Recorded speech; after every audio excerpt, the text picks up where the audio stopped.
Motoring 2010 on TSN is brought to you by Quaker State, Real Durable Oil, and Michelin, a better way forward. You know, I love honesty in people. I don't have to agree with them, but at least I know where they stand, and it usually leads to some pretty interesting and lively conversation. Well, this week it's a beautiful autumn afternoon in Northern Ontario, and we're here to check out the brand new 2010 Mercedes-Benz E-Class and meet a company that is refreshingly honest about its product.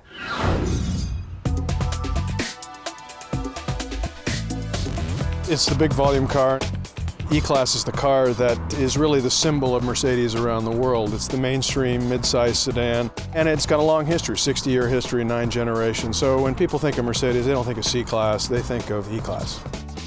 I've been in the company for a while, and I've seen the various iterations of the product, and the E-Class has always been, in my opinion, the perfect car. With the previous generation, we sold globally well over 1 million units, so if we really had to showcase one car and put it on a pedestal to say, what does this brand stand for? Well, it really is the E-Class, so certainly a very important part of our portfolio.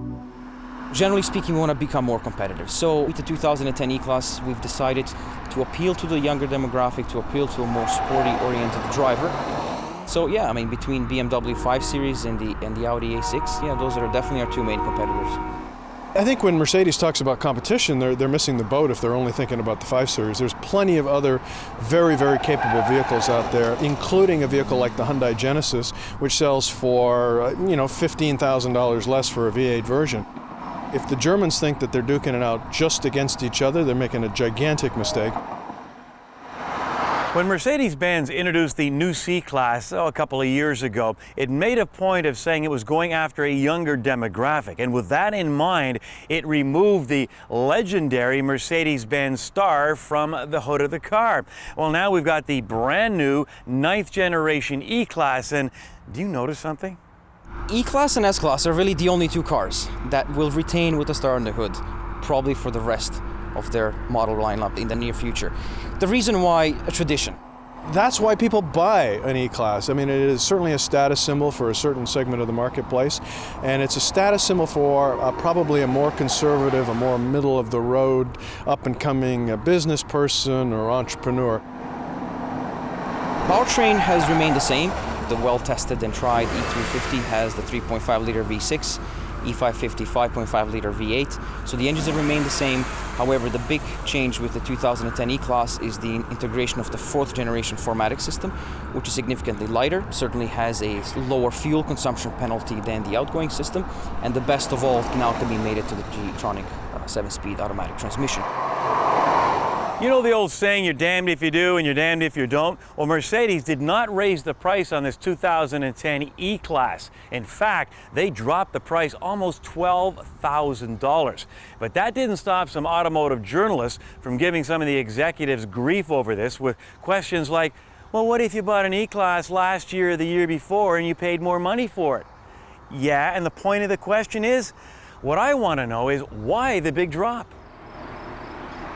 We're very conscious of what's happening in the marketplace. So we listen to the consumers, we listen to the market, we evaluated the competition, and we feel that we've created an ideal package in terms of pricing, in terms of equipment. I think Mercedes with the E-Class has done a lot of interesting things, but you can certainly see where the cost cutting is. They haven't made major powertrain changes, they haven't made major chassis changes. They've done a nice job on the design. They've added a number of technologies that I think have an appeal to the classic Mercedes-Benz buyer. So overall, it's a good improvement. It's not a breakthrough car, but it's a good improvement. It is not a racy car. That's not what they've tried to do, which is interesting because with the last remake of the C-Class, the vehicle just one step down, they really tried to go after a more BMW kind of feel, a more Audi kind of feel, a racier feel. So it's interesting that they've done with the E-Class remake for 2010 a little bit more of a stand pat remake.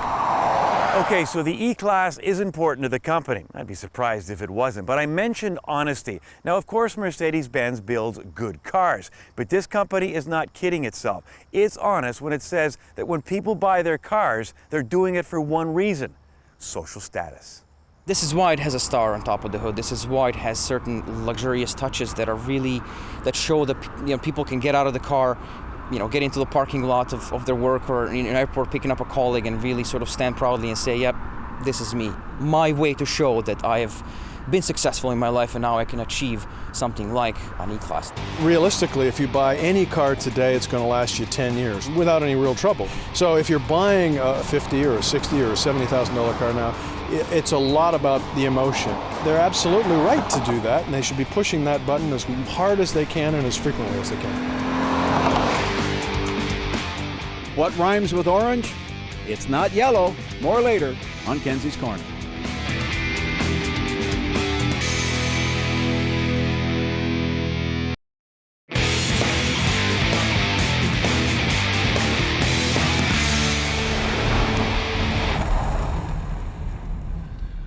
On this edition of Test Drive, we take a look at the Hyundai Genesis Coupe. Now, this vehicle is the latest in a product portfolio that's been getting an awful lot of attention.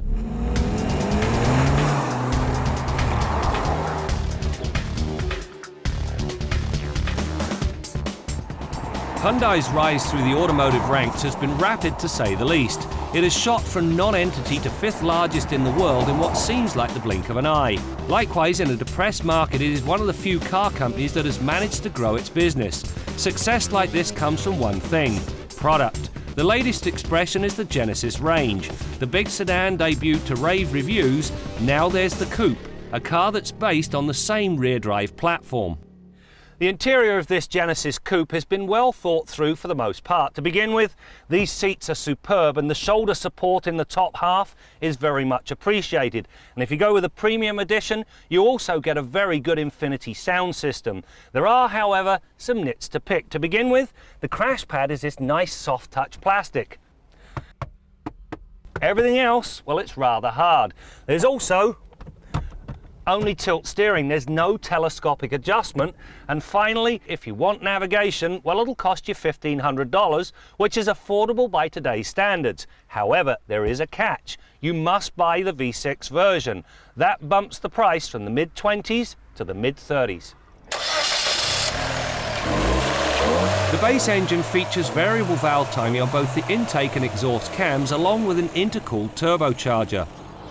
The combination blows 210 horsepower and 223 pound-feet of torque to the rear wheels. It's not so much the pony count that impresses, but the fact that peak torque turns up for work at just 2,000 RPM. Once through a very minor bout of turbo lag, the Coupe runs quickly. It sprints to 100k in 7.8 seconds, and it accomplishes the 80 to 120 trick in an equally speedy 6.2 seconds. As I say, this 2-litre engine has got decent get up and go. However, if you want the real deal, you must go with the 3.8-litre V6. It ups the stallion count to 306, drops the 0 to 100k time to 6.3 seconds, and it comes with a ZF 6-speed automatic. The 5-speed manumatic transmission works well with the 2-litre engine. The ratios are nicely spaced, and so a quick downshift puts the engine in the heart of its power band. The drawback? The manual mode only works when the shifter is in the manual position. This rules out a quick downshift heading into a corner until the driver switches modes. And when the lever is moved to the left, the box abruptly downshifts to 4th gear. This combination renders the manual side redundant. This Genesis Coupe is not a 4-seater, it is a 2+2, because if you've got any height to your body, you and this window become great friends. The form follows function thing also brings one more drawback. The opening is narrow, the capacity maxes out at about 10 cubic feet unless you fold the rear seat down, and these hinges, they will crush anything placed beneath them. The Coupe really shines in the manner in which it handles. The suspension dials out body roll very effectively, while the rubber, P225/45R18 front and 245/45R18 rear, provides the desired lateral grip. The net result is a remarkably neutral feel that stays with the program right to the ragged edge. Should the Coupe's tail step out, the electronic nanny reins things in with little drama. The handling does, however, come with a slight price. The suspension is firm enough, expansion joints and frost heaves do not slip by unnoticed. There's an awful lot to like about this new Genesis Coupe. To begin with, it's got more than its fair share of road presence. It's got a ton of power, especially if you go with a 3.8 litre V6, and it handles exceptionally well. Even the interior, in spite of my criticisms, well, you can live with it. So what's the rub? Whilst this 2 litre is entirely affordable, the V6, well, you're going to need a lot more discretionary income.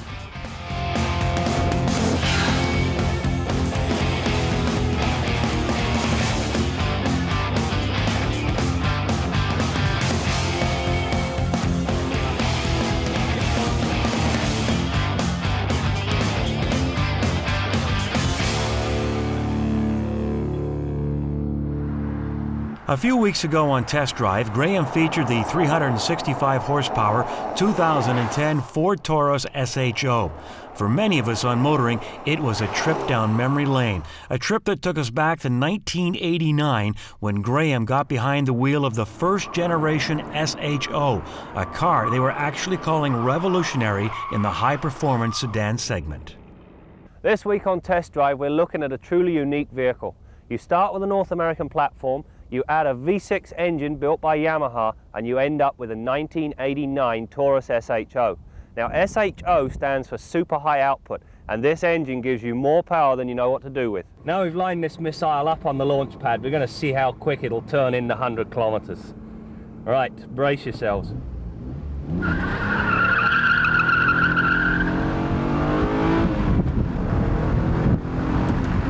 Holy mackerel, that is amazing!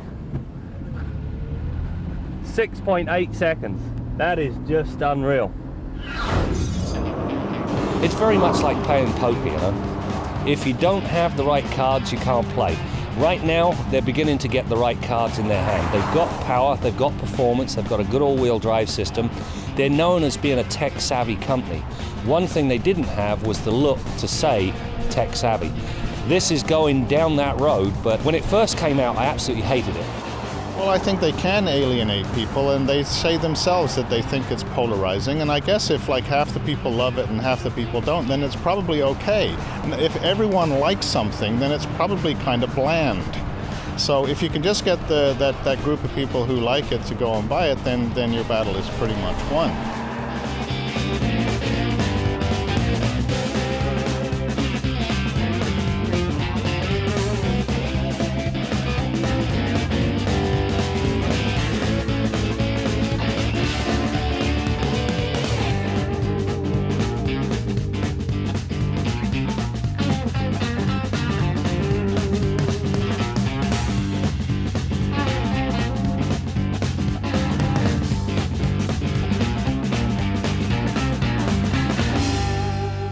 Make sure you check out the Motoring website at motoringtv.com. You can watch any program you may have missed. In fact, how about a trip down memory lane and see what we were driving as far back as 1988.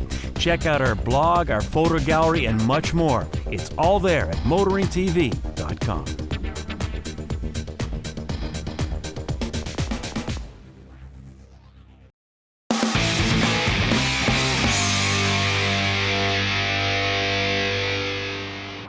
Time to introduce our newest member to the Motoring Long-Term Garage, the 2010 Subaru Outback, which Graham test drove recently. In fact, it was almost 20 years ago when a young Mr. Fletcher drove the first generation Outback in 1995. Since then, the car has proved a big success for the company. As Jim Kenzie once said, a full-time, all-wheel drive station wagon would seem to be the perfect vehicle for about 75% of Canadians. A 3.6 flat 6 is available, but our test vehicle comes with the 2.54 with 170 horses and 170 pound-feet of torque at 4,000 RPM. Now, the Outback was among 5 Subaru models selected by the Insurance Institute for Highway Safety as one of the safest cars on the road for 2010. Good news for the wallet also, as the Outback is $2,000 cheaper than its predecessor. Is there more good news about the 5th generation Outback? Stay tuned for more updates. You know, there's not enough time in this program or even in the day to explain all the technology that's built into this new Mercedes E-Class. It's becoming common ground for a lot of luxury makers, especially the Germans. But I can tell you that Mercedes put 30 million testing miles on the E-Class. And you can bet a lot of that testing included the engine. But you know, when I was growing up and somebody bought a new car, usually not me, there was a break-in period for that engine. Is that still true today? Well, we know who's got the answer to that question, and that's our man in the Quaker State Garage, Bill Gardner. Hey Brad, I assume they didn't put all 30 million of those miles on one car. Maybe 30 of them at $1 million a piece. That's still a lot of driving. Now, a few years ago, we had the million-mile truck that we used on the show. We used it on a promotional tour out in Western Canada and for our National Car Care Month promotion. And you know what? It was a stock 5.7 V8 engine, exactly like the engine in this pickup truck, and it went 1 million miles without any problems at all. So it highlights the importance of using the proper oil. Now, in terms of the question you asked, Brad, do you have to break the engine in? Well, it's probably not as important as it used to be because engines are made to a greater degree of precision today than they ever were. However, you still don't want to do dumb things like leave the thing idling, or in the case of if you were buying a vehicle and taking delivery of it in the hottest part of the summer, my advice to you would be do your first couple of 100K at night when the air is cooler, the engine gets better cooling. It's just way better for an engine that's running hot and tight when it's brand new. Now, if you're putting a rebuilt or a remanufactured engine in your high mileage car or truck, it is a little more important that you break it in. Also, consult your owner's manual because lots of vehicle manufacturers will caution you about excessively high speeds, maybe towing a trailer or extra strenuous activities until that engine is broken in. So there may be some special directives. Once again, fallback position, the good old owner's manual. Now, I want to talk about winter lubricants for your vehicle, and of course, cold startup is when most of your wear takes place in an engine. So using the right grade of lubricant, clean, fresh lubricant with good filters, and changing it at the prescribed interval is so important to make sure that your engine survives those tough Canadian winters. Now, out in Western Canada, a lot of mechanics and a lot of vehicle owners prefer either full synthetic motor oil or a synthetic blend motor oil like this special winter motor oil because they know they get that instant startup lubrication, they get instant oil pressure to all those areas of the engine where wear is so critical. And you know what? A few extra pennies spent on that upgrade on the motor oil will make sure that that engine outlasts the vehicle that it goes into. And you know what? The guys out in Winnipeg, Manitoba, there's a guy out there, Super Lube, Jim Brusso. He has a program called Start, Go, or We Pay the Tow. If you put synthetic lubricant in your vehicle at one of his shops, if it doesn't start, regardless of block heater, he will pay to tow your vehicle in. And in Winnipeg, they refer to full synthetic motor oil as the liquid block heater because the engine will start even if you didn't plug the block heater in if you've got synthetic oil in the crankcase. Till next week, I'm Bill Gardner for Motoring 2010. Ladies and gentlemen, the world premiere of the Up Lite.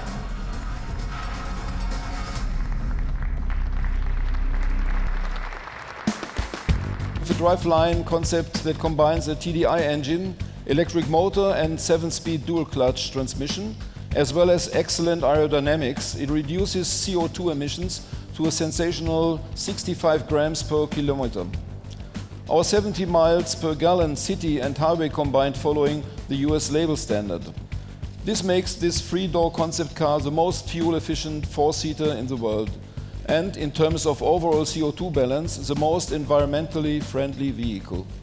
This Volkswagen study can reach a top speed of 100 miles per hour and accelerates from 0 to 60 miles per hour in 12 seconds. The Up Lite is pretty much a prime example of innovative engineering, and instead of conventional exterior mirrors, for example, we use 3 cameras. The extreme aerodynamic bodywork guarantees a low driving resistance, and optimized easy entry functions makes it easy to get in and out of the rear seats, for example. Operating the vehicle's setup functions is handled centrally using an intuitive touchscreen with motion sensors.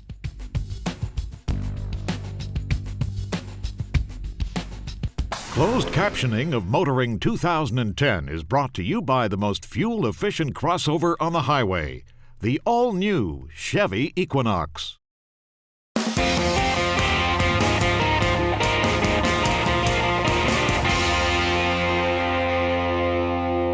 We got an email from a viewer recently criticizing our stance on amber turn signals. Now, I happen to believe that turn signals should be amber front and rear. The law in Europe requires that to be the case, but in North America, manufacturers have the option of using red for rear turn signals. Now, this viewer said he doesn't notice that much difference between amber and red turn signals, but the National Highway Traffic Safety Administration said there's a 5 to 28% improvement in safety with an amber turn signal. The reason? I think it's pretty clear. There's a lot of flashing red lights going on in traffic. If the guy's just got a red signal flashing, it's a little harder to pick out. If it's an amber signal, you know he's turning and not just slowing down. Now, the viewer also makes the point that amber turn signals tend to deteriorate over time, and he's got a point there, because the technology they use to coat the lens can in fact flake off and the amber slowly becomes white, and that's not nearly as effective. But that's a maintenance issue. I mean, when your tires wear out, you replace them. If your turn signal lenses wear out, you should replace them too. Now, some European manufacturers, they're required to have amber signals in Europe, they switch them to red for North America. Why? Apparently there are some styling preferences for red turn signals. But, I mean, if you priced a fender lately, I mean, a little fender bender crash can cost you $1,000. If an amber turn signal decreases that probability by 30%, count me in. I'm Jim Kenzie.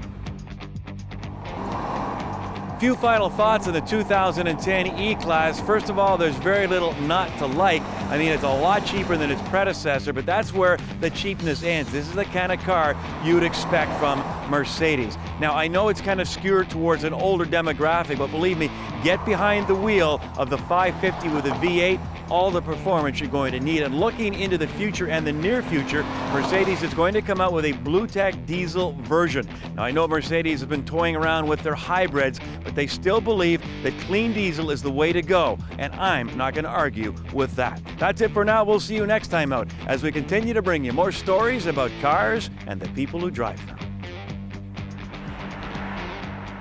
That's it, the Venza is probably the target for that vehicle. This is more car-like than the Venza. You can have all-wheel drive also. You have a V6, it's well equipped. The fit and finish of the Venza is below par. The quality of material inside, I think they're using the old GM suppliers to provide plastic that cheap. It still goes well, but I mean, Toyota should be careful of what they put on the market now, because quality-wise, it's not what it used to be.